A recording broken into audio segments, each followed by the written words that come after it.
Tuldok. Mga Kairos, grabe ang pasabog na usapan ngayon. Mikoy may nakapansin sa kanya.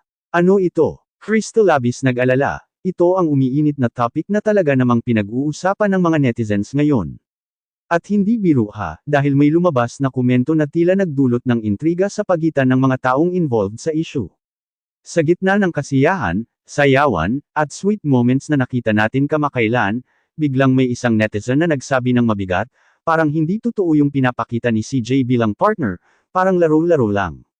Boom! Isang linya lang, pero sapat para guluhin ang isip ng maraming fans. Ngayon, eto na nga, napansin daw ni Mikoy ang mga ganitong klaseng komento. At alam nyo naman si Mikoy, hindi basta-basta nagpapadala sa intriga, pero kung paulit-ulit na at naaapektuhan na ang mga taong malapit sa kanya, ibang usapan na yan. Habang kumakalat ang isyung ito, hindi rin nakaligtas si Krista.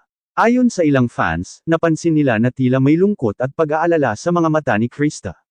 Hindi man siya direktang nagsasalita, ramdam daw ang bigat ng mga sinasabi ng netizens laban sa mga taong nakapaligid sa kanya. At dito na pumapasok ang tanong, ano ba talaga ang totoo? May basehan ba ang sinasabi ng netizen, o isa lang itong haka-haka na pinalalaki ng social media? Sa totoo lang, mga Kairos, delikado ang ganitong klaseng usapin. Isang maling interpretasyon lang, pwedeng masira ang tiwala, pwedeng maapektuhan ang samahan, at higit sa lahat, pwedeng masaktan ang mga taong walang kinalaman. Pero ang mas lalong nagpapainit sa sitwasyon, ay ang pananahimik ni Mikoy. Maraming fans ngayon ang nagsasabi, dapat magsalita na si Mikoy. Bakit? Dahil siya ang isa sa mga taong directly involved. Kung may nakikita man siyang mali, o kung gusto niyang linawin ang lahat, siya lang ang makakapagbigay ng malinaw na sagot.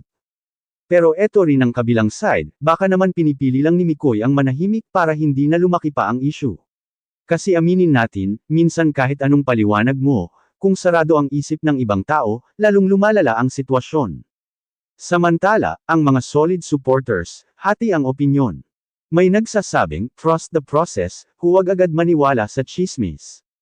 Pero meron ding, kung walang tinatago, bakit hindi magsalita? At si Krista, siya ngayon ang pinakaapektado sa emosyonal na side ng issue. Dahil kahit hindi siya ang direktang tinutukoy, nadadamay siya sa gulo. At bilang isang taong may malasakit, natural lang na mag-alala siya, lalo na kung may posibilidad na may hindi pagkakaunawaan sa paligid niya. Kaya ngayon, mga Kairos, nagsisimula pa lang ito. Hindi pa natin alam ang buong katotohanan. Pero isang bagay ang sigurado, lahat ng mata ngayon, nakatutok kay Mikoy. Ano ang magiging sagot niya? Mananahimik pa rin ba siya? O ito na ang tamang oras para magsalita at linawin ang lahat? Abangan natin yan sa susunod na segment. Habang patuloy na umiinit ang usapan online, mas lalo pang damadami ang opinyon ng netizens, at dito na talaga nagiging komplikado ang lahat. Yung simpleng komento na parang duda lang, ngayon ay nagiging malaking isyu na pinagtatalunan ng magkabilang kampo. May mga netizens na todo analyze sa bawat galaw ni CJ. May nagsasabing napapansin daw nila na may mga moments na tila hindi raw sincere ang gestures niya. Para bang may kulang, o may hindi tugma, sa ipinapakita niya bilang partner. Pero teka lang ha, tanong natin, sapat ba ang ilang segundo ng video para husgahan ang isang tao? Sa kabilang banda, may mga fans naman na depensibong-depensibo. Sabi nila, unfair daw na agad magbintang base lang sa obserbasyon. Hindi raw porket may napansin ang isa, ibig sabihin ay yun na ang buong katotohanan. At dito na nagkakaroon ng banggaan ng opinyon. Ngayon, balik tayo kay Mikoy. Ayon sa ilang malalapit sa sitwasyon, napapansin na raw ni Mikoy ang mga kumakalat na issue. Hindi man siya direktang nagsasalita, may mga pagkakataon daw na tila nagiging tahimik siya at mas mapagmasid. Parang may iniisip, parang may sinusuri. At dito na lalong nagiging intense, dahil kung si Mikoy mismo ay may napapansin, ibang level na yan. Pero ang tanong, ano ba talaga ang nakita niya? May ilang haka-haka na baka raw may mga bagay na hindi napapansin ng publiko pero nakikita ng mga taong nasa loob mismo ng circle. At kung totoo man yun, posible kayang pinipili lang ni Mikoy ang tamang timing bago siya magsalita. Samantala, si Krista, patuloy na dinadala ang bigat ng sitwasyon. Ayon sa mga nakakita sa kanya, tila nagiging mas reserved siya nitong mga nakaraang araw. Hindi na kasing lively ng dati, at minsan daw ay halatang nag-iisip. Natural lang yan, mga Kairos. Dahil kapag ang mga taong mahalaga sa'yo ay nadadamay sa intriga, hindi mo maiwasang mag-alala. Lalo na kung hindi mo alam kung alin ang paniniwalaan, ang sinasabi ng netizens, o ang nararamdaman mo mismo. At eto pa ang mas lalong nagpapagulo sa lahat, ang pressure mula sa fans. Habang tumatagal ang pananahimik ni Mikoy, mas lalong lumalakas ang sigaw ng publiko. Magsalita ka na, linawin mo na, protektahan mo si Krista. Pero hindi ganun ka-simple yun. Dahil bawat salitang lalabas kay Mikoy, pwedeng magbago ang takbo ng lahat, pwedeng maglinaw, o pwedeng mas lalo pang magpasiklab ng issue. Kaya ngayon, parang nasa gitna siya ng isang napakahirap na desisyon. Magsasalita ba siya at haharapin ang lahat? O mananatili siyang tahimik para iwas gulo? At ang mas malaking tanong, handa na ba siya sa posibleng kahihinatnan ng katotohanan? Mga Kairos, malinaw, hindi pa tapos ang kwento. Sa katunayan, parang ito pa lang ang simula ng mas malalim na revelasyon. Sa susunod na segment, may posibleng clue na lalabas na pwedeng magbago sa pananaw ng lahat. Kaya manatili lang kayo, dahil mas lalo pa itong iinit. Kung akala nyo hanggang haka-haka lang ang lahat, eto na, mas lalong uminit ang sitwasyon. Dahil may bagong clue na kumakalat ngayon sa social media na lalo pang nagpagulo sa kwento. May ilang fans ang nakapansin sa isang video clip kung saan magkakasama sila sa isang event. Sa unang tingin, normal lang, may tawanan, may kulitan, may sayawan pa nga. Pero ayon sa mga netizens na mapanuri, may isang eksena raw na tila kakaiba. Napansin nila na si Mikoy, habang nakangiti at nakikisama, biglang naging seryoso sa isang sandali habang nakatingin kay CJ. Hindi man malinaw kung ano ang dahilan, pero para sa iba, parang may iniisip siya, parang may binabasa siyang sitwasyon. At dahil dyan, nagsimula na naman ang panibagong wave ng speculation. May nagsabi, ayun na. May napansin talaga si Mikoy. May iba naman, baka naman napagod lang siya, huwag agad bigyan ng mali siya. Pero hindi lang yan ang napansin. Sa parehong video, may mga netizens din na nagsabing si Krista raw ay tila hindi komportable sa ilang moments.